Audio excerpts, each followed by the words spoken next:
Epektibo na ngayong araw ang oil price hike. 1 peso at 50 centavos ang dagdag sa kada litro ng gasolina.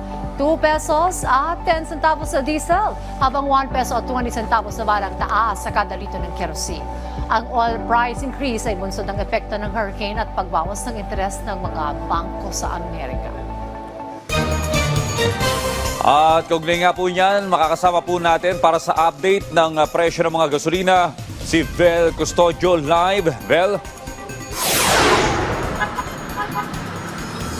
Audrey, nagtaas presyo na naman ang produktong petrolyo simula ngayong araw. Kaya diskarte ng ilang mga driver magpakarga na ng langis bago magtaas ang presyo ng alas 6.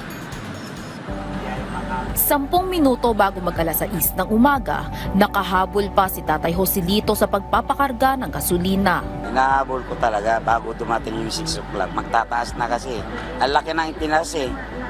150 per liter. Kaya inagahan ko na rin magkarga kahit paano. Baka bawas-bawas man lang sa pagtaas ng ano. Nagabol ako, siguro mag-adjust, tipid-tipid muna. Pero ang ilang motorista, inabutan na ng pagtaas ng presyo. Hindi naman nakahabol, wala natin magagawa dyan. Para sa presyo ng produktong petrolyo, tumaas ang presyo ng gasolina ng piso at 50 sentimo kada litro.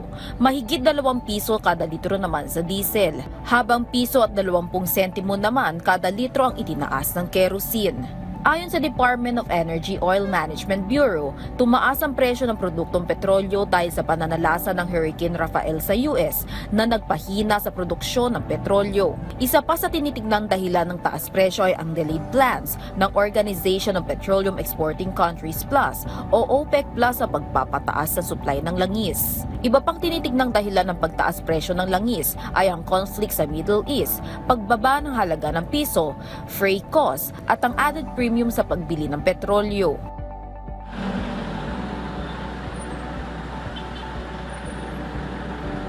Para sa traffic update, traffic na sa southbound lane dito sa Commonwealth Avenue at lalo bumabagal ang daloy ng trapiko habang papasok sa Elliptical Road. Mabagal na rin ang daloy ng trapiko sa northbound lalo na habang patungo ng University Avenue. Balik sa iyo, Audrey. Maraming salamat, Vel Custodio.